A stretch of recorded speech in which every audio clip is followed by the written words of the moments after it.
존경하는 이문동교회 성도 여러분, 안녕하십니까?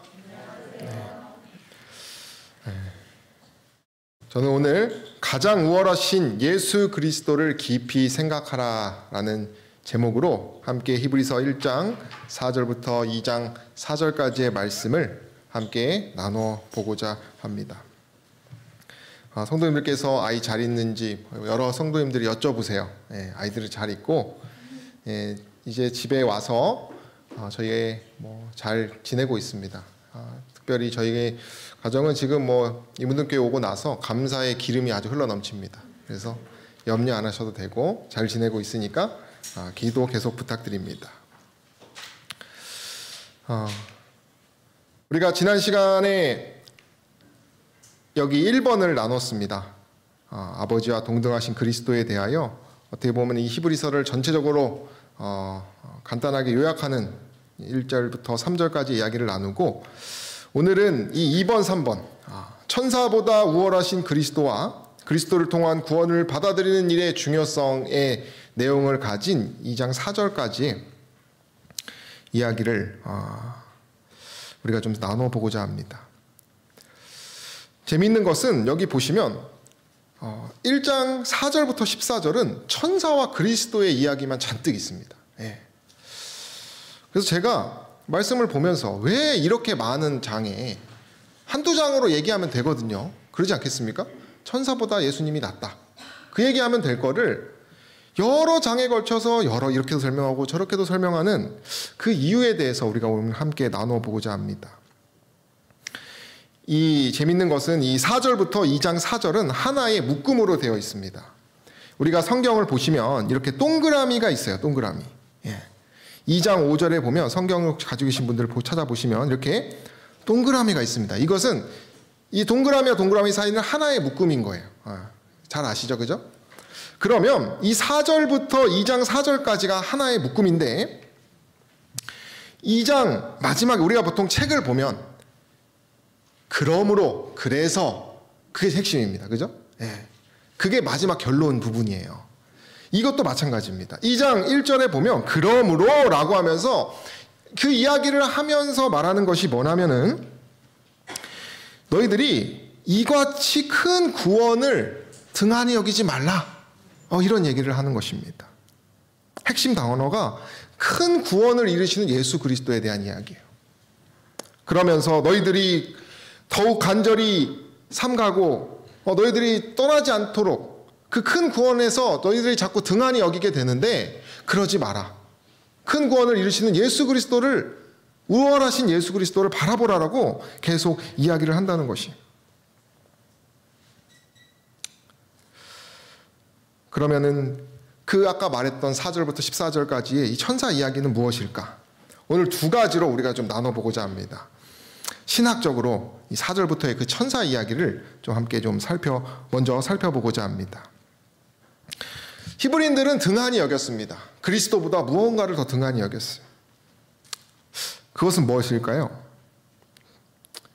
여기 아까도 말씀드렸지만 천사를 예수 그리스도보다 더 이렇게 여긴 것 같아요.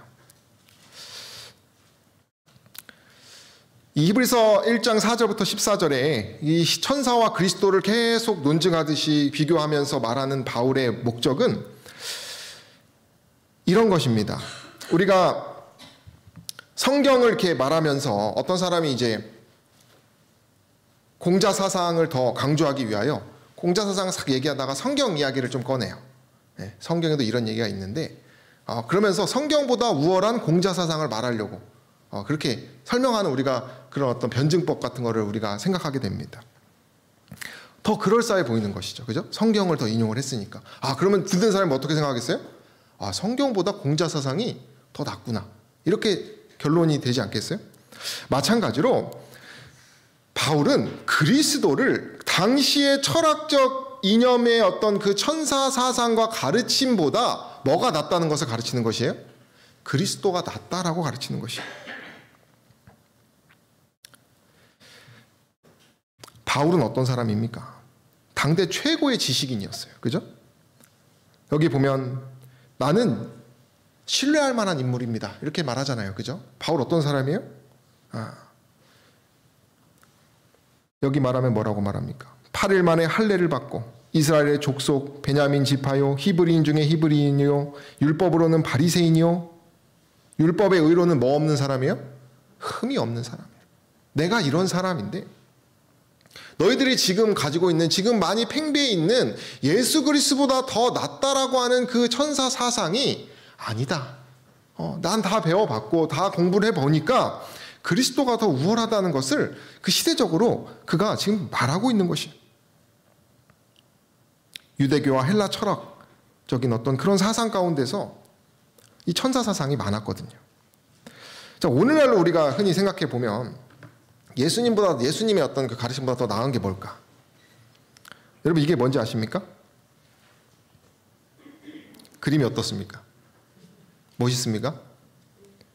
예, 뭔가 좀 이게 좀 신비스럽기도 하고 비싸게 팔릴까요? 예, 이게 AI가 그린 거예요. 예, 그게 타임스에서 1위가 됐습니다. 이게 예술입니까, 여러분? 이거 클릭 한 방에 되는 것입니다. 이거는 AI가 그린 그림인데 4억 9천만 원에 팔렸다고 해요. 오늘날 우리 시대를 지배하고 있는, 그죠? 예, 뭐 제가 전에도 한번 말했습니다만은 돈 안 내면 이게 AI가 천사를 이렇게 그려주고요. 돈 내면 이렇게 그려줍니다. 예, 클릭 한 번에. 뭐 천사 같습니까? 천사? 제가 이전에 제가 또 천사 히브리의 천사를 그려달라고 제가 썼어요. 근데 이렇게 그립니다.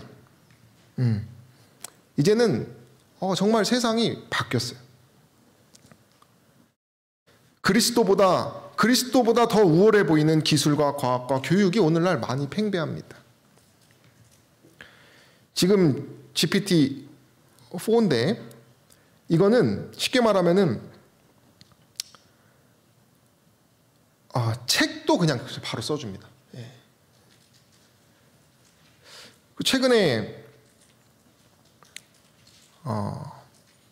제 일반 그냥 일하는 친구가 너 GPT 어떻게 생각하냐 이렇게 목사로서 뭐 이런 얘기를 해요.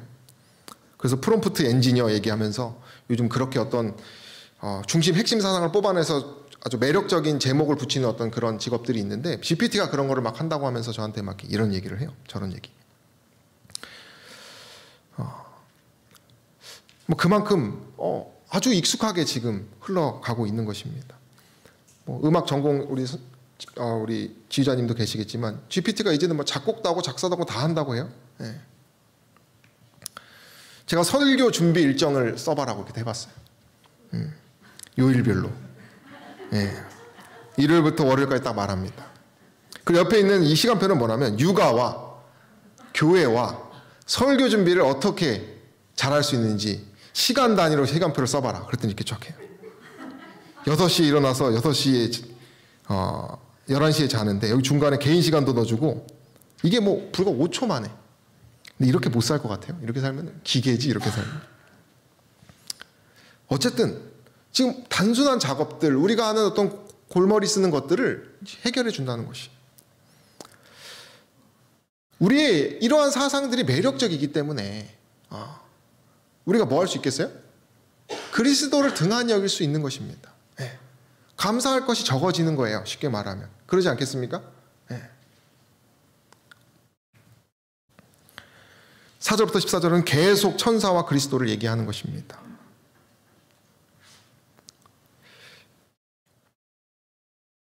천사보다 그리스도를 더 바라봐야 하는데 어떤 그들이 다른 것에 너무 집중하고 있었던 것이.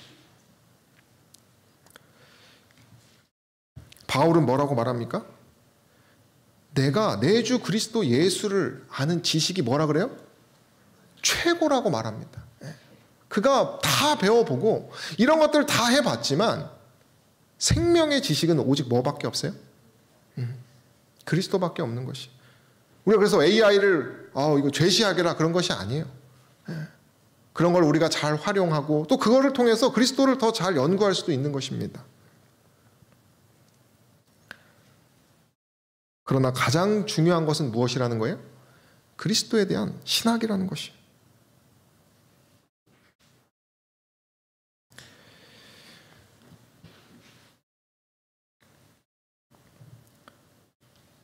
우리가 천사 이제 이야기를 좀 해보면 천사는 어떤 사람들이에요? 욥기에도 말하고 시편에도 말하듯이 인류가 창조되기 전에 있었던 하나님의 사자들입니다. 여기 그림처럼 인류가 타락한 후에 생명나무를 지키기 위하여 천사를 하나님께서 세우셨어요. 본성 자체가 사람보다 우수한 것이 천사입니다. 그래서 우리가 때로는 천사가 우리를 보호해준다는 세상을 그런 걸 많이 믿고 우리는 익숙하게 살아가고 있어요.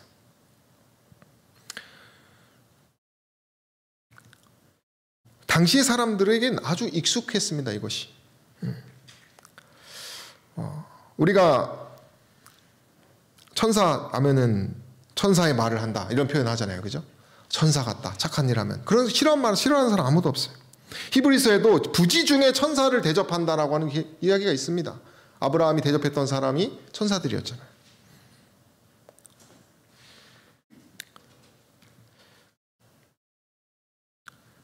당시에는 선지자와 같은 사람, 영웅 같은 사람을 천사라고 이렇게 여겼다고 해요.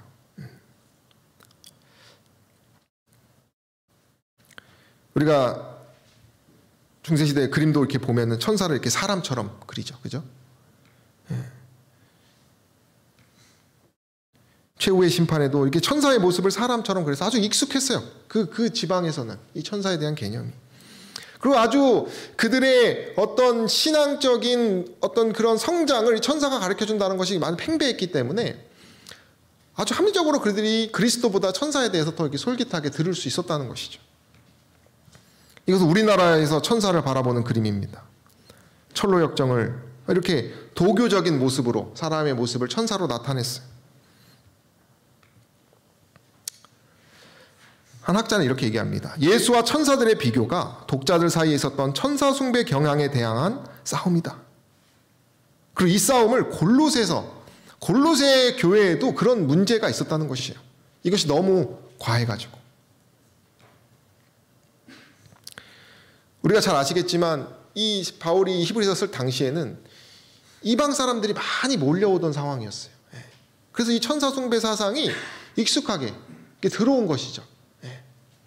그리고 유대교의 뿌리에도 여기 말하기를 이러한 사상이 유대교 사상에 뿌리를 두고 있다. 유대인들이 많이 왔거든요. 그죠? 유대인은 그 구약을 믿었던 사람들이고, 그죠? 그러다 보니까 일반 사상이나 종교 전통이 그리스도교의 가르침과의 긴장과 혼란이 많았던 것입니다. 그런 상황 가운데서 바울이 그 천사 얘기를 쭉 쓴 거예요.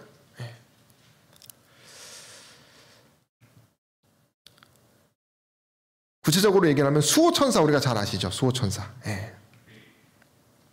히브리서 1장 14절에 보면 천사들은 부리는 영으로서 구원 얻을 후사들을 위하여 섬긴다 이런 표현을 합니다.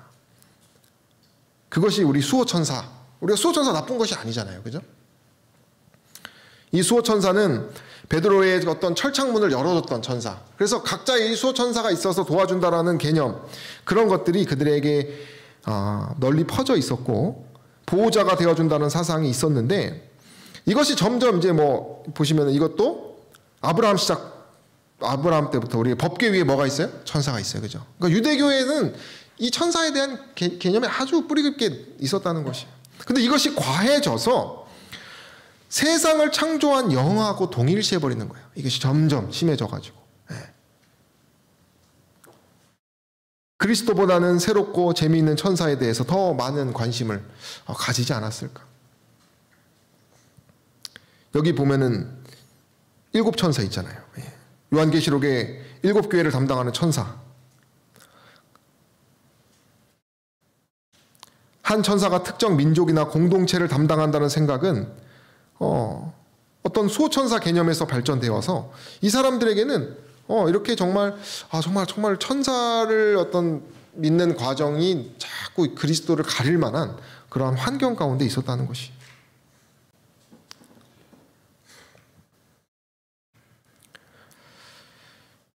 그래서 바울은 이 히브리서에 계속 그리스도의 우월성을 계속 강조합니다. 그리스도보다 더 낫다고 하는 어떤 그런 철학들이 너무나 많았어. 오늘날도 그런 것 같아요. 그죠? 말세는 더 심해집니다. 본질적인 예수 그리스도를 얻는 믿음으로 얻는 구원이 아니라 더 다른 뭔가 특별한 사상 그런 것들이 너무나 많아요. 그러나 히브리서는 계속 얘기합니다. 계시를 통한 그리스도의 중보가 천사들의 그것보다 뛰어나고 모세보다 더욱 영광을 받으실 만하고 여호수아가 베푼 안식과는 달리 그리스도께서 베푸시는 안식은 하나님 자신의 안식이고 그리스도의 제사장직이 레위의 제사장직보다 높고 이같이 큰 구원을 말했던 것처럼 그리스도에 대해서 계속 이야기한다는 것이. 한 학자도 이렇게 얘기합니다.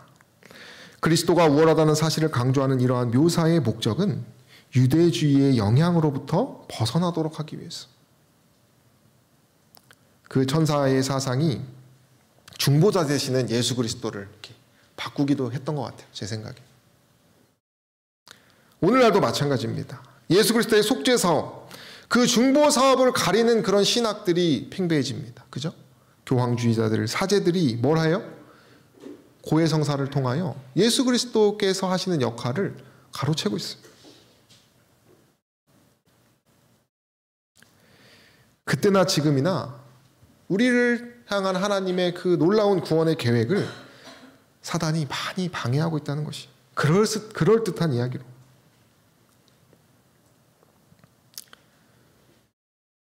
골로새 교회에서의 천사 숭배는 골로새 근처 부르기아 지방에서의 천상적 존재를 숭배하던 경향과 천사에 대해 긍정적이었던 유대적 사상이 혼합된 것으로 보인다. 그래서 골로새서 저자는 예수 그리스도의 탁월성을 입증함으로 천사 숭배를 거부하고 있다. 이렇게 분명히 말합니다. 우리 함께 읽어볼까요? 누가 시작. 누가 철학과 헛된 속임수로 너희를 노략할까 주의하라. 이것이 사람의 유전과 세상의 초등학문을 좇음이요 그리스도를 좇음이 아니니라. 예. 저 여러분들이 그리스도를 쫓는 신학을 여러분들이 깊이 연구하시게 되기를 간절히 소망합니다. 우리가 그리스도의 신학을 연구하는 어떤 마음가짐을 여기서 보고 있을 수가 있는데, 뭐 아시는 분은 아시겠지만 인도에 22년간 한 산을 깎은 사람이 있어요. 우리가 우공이산이란 말 잘 아시죠, 그죠? 예, 산을 옮긴다는 것이죠. 고지식한 어떤 사람이. 이게 영화로도 나왔어요. 마운틴맨이라고 해서 아내가 그 험준한 산을 걸어가다가 이렇게 거기서 사고를 당해요. 미끄러져가지고. 그래서 이 남편이 산을 그 일을 만들기 위해서 그 험한 산에 길을 내는 영화예요. 그래서 사랑이 뭘 옮긴다고 그래요? 산을 옮긴다고. 그래서 산을 점점 이게 하나에 깎습니다. 사람들 뭐라고 했을까요? 뭐 하냐? 정신 나갔냐? 그랬겠죠? 만지는 남의 밭을 읽어서 돈을 벌고 남는 시간에 미친 듯이 산을 깎았다. 모든 사람이 삼촌의 저러시다 어떻게 될까 걱정했다. 그가 깎은 길입니다. 산을 깎은 망치와 청, 염소 3마리 팔아서 장만한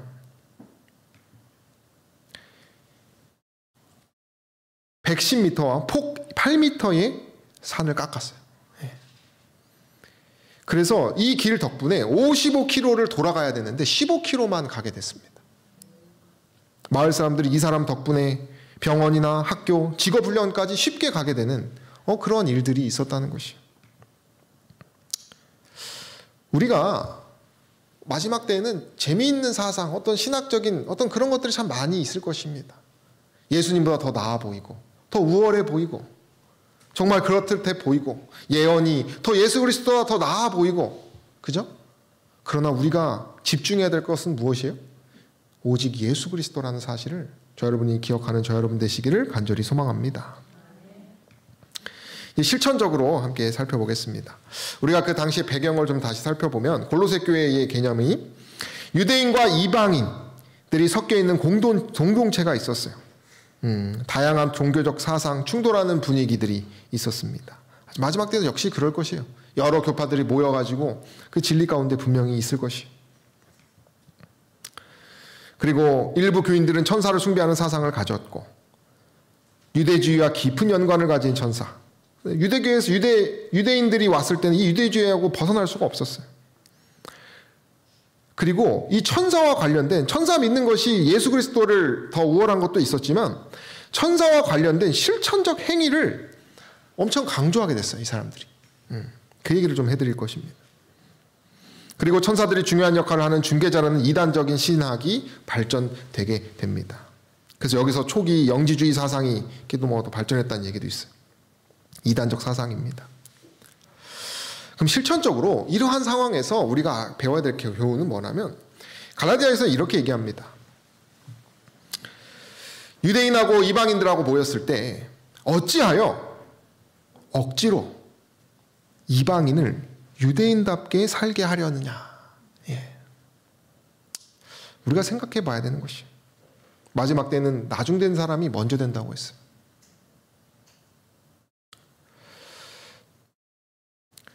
바울은 율법의 행위를 경계했습니다. 유대인들이 가진 그들의 자존심을. 유대주의가 가지고 있던 건 무엇이냐면 단순하게 그리스도를 따르는 것보다 세상을 지배한 세력들과 화해하기 위해서는 더 많은 것들이 필요하다. 예수님 믿는 거 말고도 예수님 믿는 사람은 이것도 하고 저것도 해야 돼. 그런 얘기를 하는 것이. 유대화주의의 한 형태가 이 교회 속에서 제기되고 있었던 것으로 보면서 천사들의 비위를 맞추기 위한 금욕적인 실천, 그런 것들이 필요하다는 것이, 그런 것들을 이방인들에게 강요한 것입니다. 예를 들면 이런 것입니다. 의식적인 행위, 금욕주의적 의식, 신비주의, 어떤 예배의 특별한 어떤 그런 그들과는 너무 어색한, 그리고 절제, 금욕을 해야 된다라고 하는 그런 것들을 더 많이, 이것이 뭐 나쁜 것은 아닙니다. 그죠? 우리가 적절하게 활용하겠지만 이 모든 것도 다 우리가 예수 그리스도 안에서 행해야 되는 것이에요. 근데 아까 성경 말씀처럼 왜 이방인을 유대인처럼 살게 하려고 하는 것이냐 이거예요. 이런 걸로 인해서 사람들을 피곤하게 한 것입니다. 특별한 경험을 하지 않으면 마치 아직 신앙이 없는 것처럼 보이고, 절제하지 않으면 신앙을 아직 부족한 것처럼 말하고, 예배를 신실하게 드리지 않으면 아직 멀었다라고 얘기를 하면서 그들과의 어떤 신앙적인 그 수준을 자꾸 그들이 비교하면서 다퉜다는 것이에요, 문제는. 다시 말하면 예수 그리스도와 관계없는 것에 관심을 두어 구원이 마치 여기에 있는 것처럼 독선적인 태도로 그들을 대했다는 것이에요. 유대주의의 문제는 이런 것입니다. 개인의 노력, 선행, 그것을 공로를 쌓는 행위, 그런 것을 해야 된다는 것이. 그리고 전부터 했다라고 하는 것을 말하면서 율법의 유전이라 불리는 많은 인위적인 요구사항을 덧붙입니다. 이미 생명이 없는 율법의 의식과 예식 규정들, 십자가를 통하여 다 끝났던 그러한 예식들을 그들이 계속 부활시키면서 이방인들에게 그런 걸 계속 하도록 한 거예요. 예수님에 대해서 더 설명하진 않고, 이것이 이거 하면 너희가 예수님 더 깨닫는다는 식으로 말했던 것 같아요.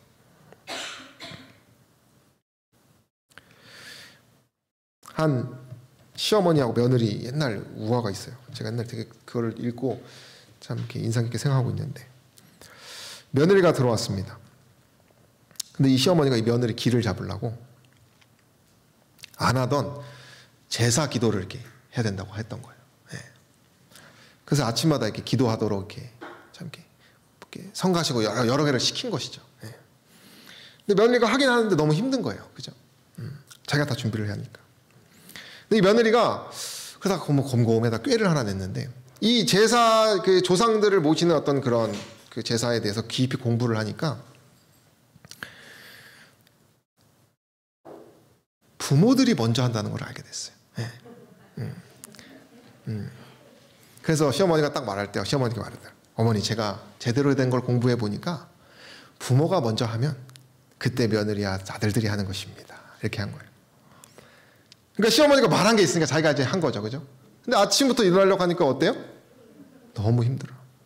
계속 하니까 결국 어떻게 했어요? 야, 이거 그만하자. 그랬다는 거예요. 그들에게 동기가 전 중요하다고 생각합니다. 우리 신앙의 동기. 우리 재림교회도 어떻게 보면 율법의 어떤 그런 것들이 참 많아요. 그죠? 절제하고. 뭐 그런 거 나쁘진 않은데 그런 것들이 때로는 그 사람들의 행복까지도 너무 독선적일 때가 많은 것 같아요. 때때로.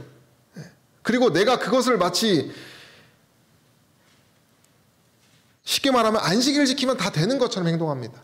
그러나 우리가 안식일 지키는 것도 중요하지만 사랑하고, 그죠? 엿새 동안도 잘 사는 것도 참 중요하거든요. 그러나 때때로 동기가 그것도 지키기가 힘드니까 그것만 너무 집중하다 보니까 개인의 경건에만 너무 집중을 하다 보니까 뭘 잘 못 놓쳐요?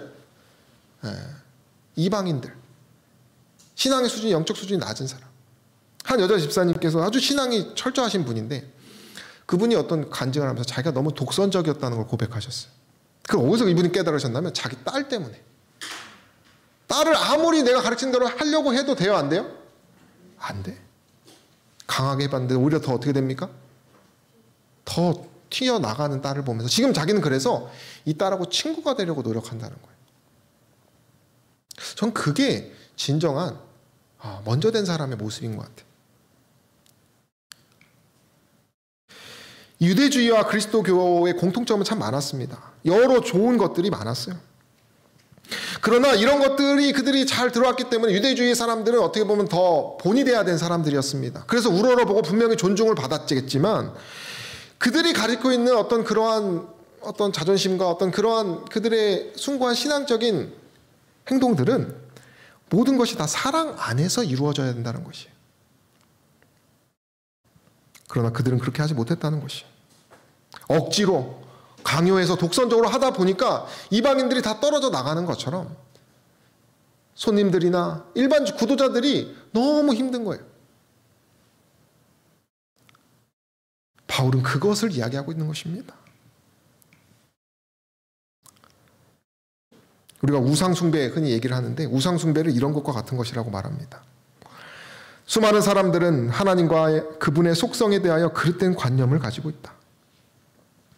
우리는 하나님의 말씀과 그리스도와 천왕계를 통하여 계시된 그대로의 참 하나님을 섬기고 있는가?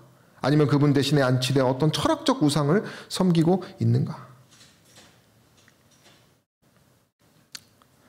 하나님은 진리의 하나님이시다. 공의와 자비가 그분의 보좌의 속성이다. 그분은 사랑의 하나님이시며 자비와 긍휼의 하나님이시다. 우리가 때때로 공의를 얘기하면서 신앙을 독선적으로 하면 이런 것입니다. 좀 하다가 포기해버리는 것이에요. 너 그러다 이제 너 나중에 그거 다 네가 그 덤탱이 쓰고 뿌린 대로 거둘 거다. 그리고 그냥 포기해버려 가는 거예요.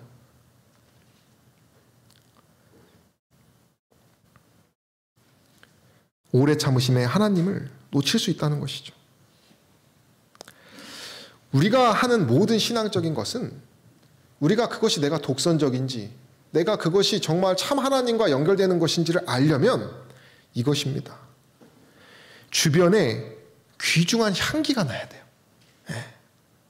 내가 절제하고 채식을 하고 안식을 성수를 하고 여러 우리가 신앙적인 표준에 나아가는 것이 그것이 정말 생명이 있다면 그것에 나아가면 나아갈수록 우리의 태도는 어떻습니까? 더 온유하고 더 부드럽고 더 사랑스러우며 그렇게 변해야 되는 것이에요.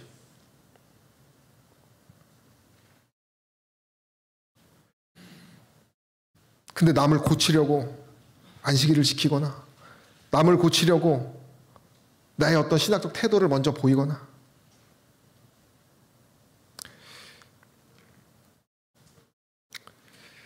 제가 이런 것에 대해서 한번 생각해 본 적이 있는데 제가 아는 한 형 중에 그 학벌로는 갈 수 없는 직업을 갖고 있는 분이 있어요. 자기 주변은 다 기본 서울대에 다 외국 유학파래요. 고위 공무원들이 많습니다. 근데 이제 그 형은 이제 그런 게 없기 때문에 실력으로 오직 실력으로 승부를 해야 되는 거예요. 실력으로. 그러다 보니까 어떤 이제 뭔가를 이렇게 리포트를 내면은 이제 학벌 좋은 사람들하고 비교가 되는 거예요. 근데 이제 윗사람이 봤을 때는 월등히 실력이 좋은 것입니다. 이 형이. 아무래도 그렇겠죠. 그죠? 그래서 자꾸 이렇게 싸우게 된대요. 여러 번. 뭐 이렇게 싸우는 것이 나쁜 것이 그렇게 좋은 것 같지는 않은데. 근데 한 이제 학벌 좋은 후배가 선배는 왜 이렇게 맨날 싸워요? 그렇게 말했다는 거예요. 근데 자기가 이런 얘기를 해줬다는 거예요. 학벌 좋고 이미 그런 토대가 좋은 사람들은 먼저 이렇게 그죠? 그렇게 이렇게 빽이 있고 그런 사람들은 실수만 안 하면은 알아서 올라간답니다. 그럴 수 있겠죠. 실수만 안 하면 땡겨주고 밀어주고 이렇게 하니까. 그러나 이방인과 같이 온 사람은 그렇지 않은 것이에요. 그리고 자기가 실력이 높아도 이 사람들이 어떤 자기 꼬투리 하나 잡아가지고, 근데 이건 되게 자유분방하거든요. 그러니까 그 꼬투리 하나 잡아가지고 위에서 자꾸 떨어뜨린다는 거예요.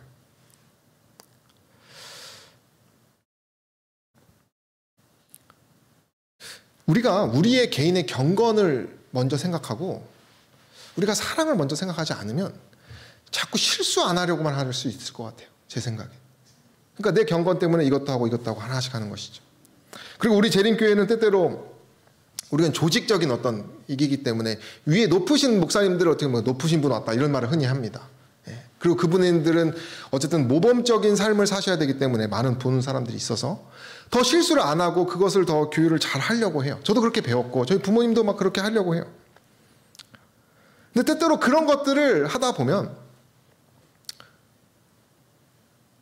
그 지키려고 하는 어떤 그런 것이 너무 과해져가지고 때때로 사람들을 부드럽게 못 볼 때도 있는 것 같아요.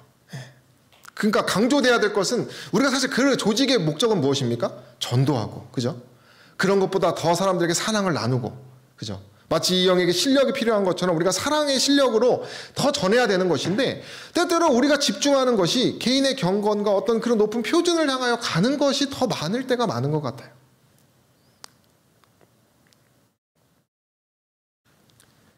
사랑은 없고 원칙만 있는 것이죠.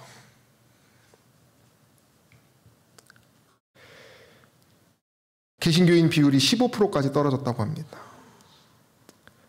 정말 마지막 때에 기독교가 점점 안 좋아지고 있어요. 왜 그런 것입니까? 진짜 사랑이 없는 것이에요. 자기들끼리는 뭐 구원을 받았다 뭐 이렇게 말은 하지만 밖에 사람들이 보기에는 그렇지 않은 것이에요. 최근에 참 너무 슬픈 이야기를 들었습니다. 아시겠지만 한 변호사가 8년 동안 학폭 소송을 했는데 불출석을 해가지고 그것이 패소됐어요. 근데 더 이상 이것이 이제 항소할 수가 없답니다. 3번이나 빠져가지고. 그 어머니가 분통이 터진다라고 글을 썼어요. 이미 그 딸은 죽었고 그 어머니가 그 변호사에게 재판 어떻게 되냐고 물으니까 머뭇거려 소송이 취하됐다고 이렇게 한 거예요. 그러니까 알고 보니까 이게 자신이 불출석해서 계속 취하된 것을 속였어요. 다음 날로 길을 잘못 떠놓고 못 갔다고 이렇게 핑계대면서 저렇게 핑계대면서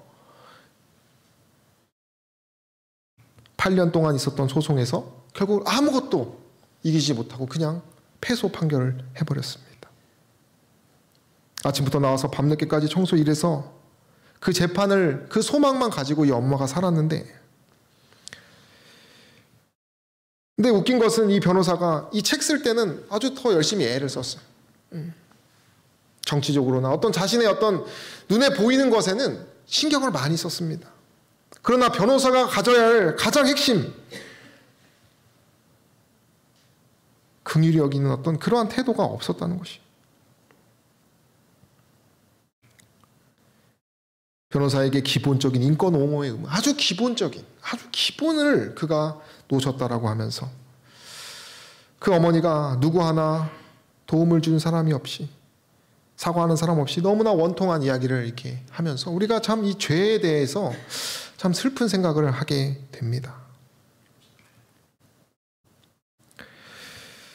야고보서 3장 13절은 이렇게 얘기합니다. 너희 중에 지혜와 총명이 있는 자가 누구뇨? 그는 선행으로 말미암아 지혜의 온유함으로 그 행함을 보일지니라.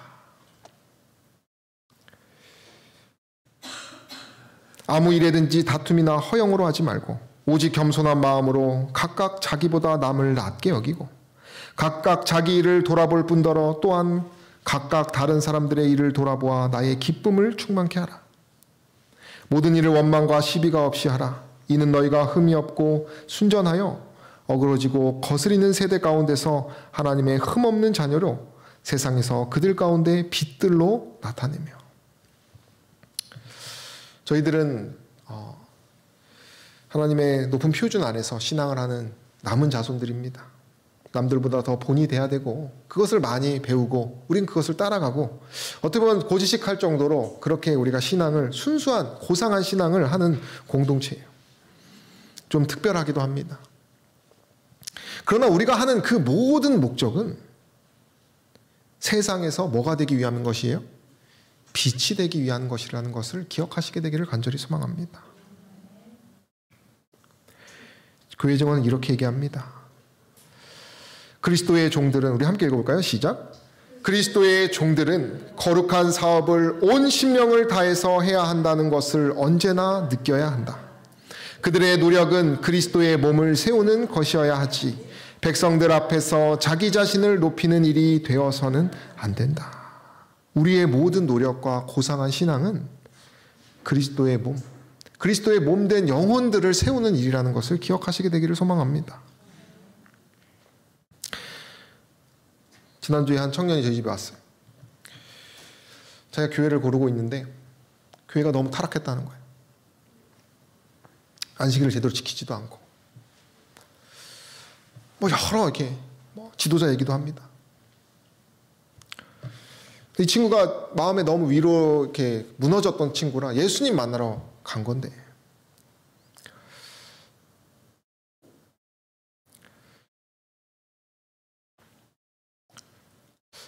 한편으로 너무 아쉬웠던 것이 무엇이냐면, 그 예수님 보러 갔으면 물론 이렇게 못난 것도 보였겠지만 왜 못난 것만 보고 왔는지 잘 모르겠어요. 성도들이 신앙하기 위하여 그래도 그 교회 찾은 거 아니겠어요, 그죠? 더 아름다운 모습도 있었을 텐데, 근데 이 친구의 핵심은 그 자신의 어떤 배웠던 신앙의 기준을 대로 이렇게 살려고 하는 친구예요. 근데 문제는 자기가 더 고립되는 것이.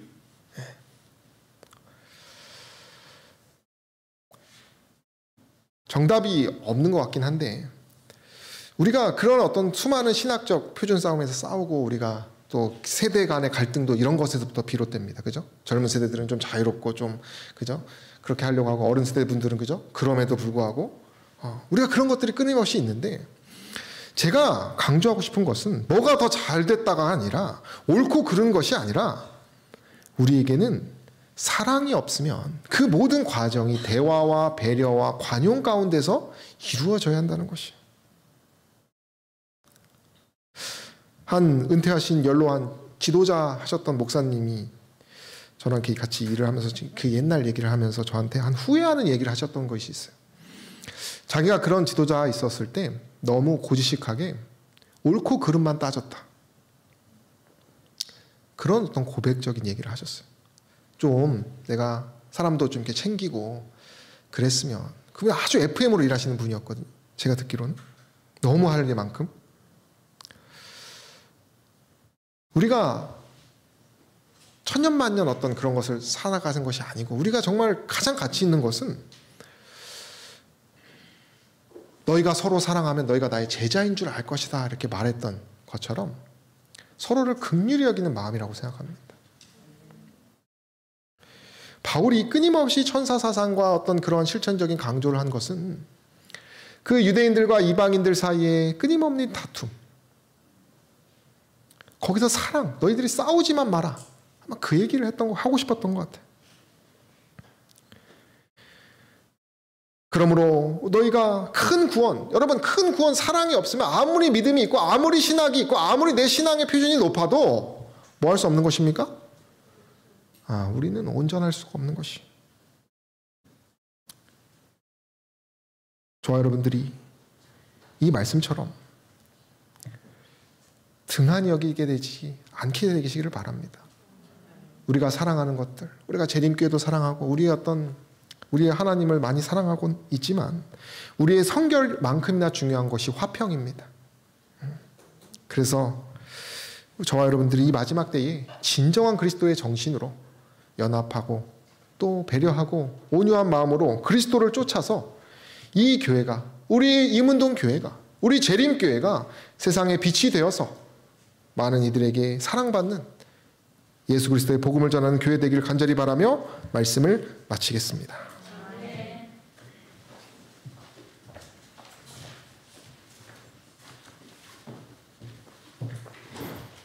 목사님 말씀 생각하시면서 마치는 찬미 164장 부른 후에 목사님 기도로 예배 마치겠습니다. 164장입니다.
사랑이 많으셔서 언제나 저희를 좋은 길로 인도해 주시는 우리들의 아버지 하나님, 오늘 저희가 히브리서의 이야기를 통하여 그리스도를 가장 큰 구원으로 여기며 신학적으로 또 실천적으로 어떻게 우리가 그리스도적인 그리스도인으로서 살아가고 또 배워야 하는지 생각할 수 있도록 인도해 주시니 감사합니다.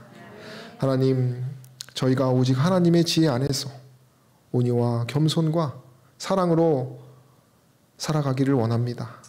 그러나 때때로 사단의 꿰매에 빠져서 그리고 나를 사랑하는 마음에 잘못된 동기로 신앙을 할 때가 종종 있습니다. 그런 저희를 긍휼히 여겨주시고 저희도 성도들 또 이웃들 모든 사람들을 긍휼히 여기는 마음을 가질 수 있게 하셔서 저희가 좌로나 우로나 치우치지 않고 주 안에서 항상 화평을 이루는 주님의 귀한 종들 될 수 있도록 축복하여 주시옵소서. 예수님의 귀하신 성호 받들어 간절히 기도 올립니다.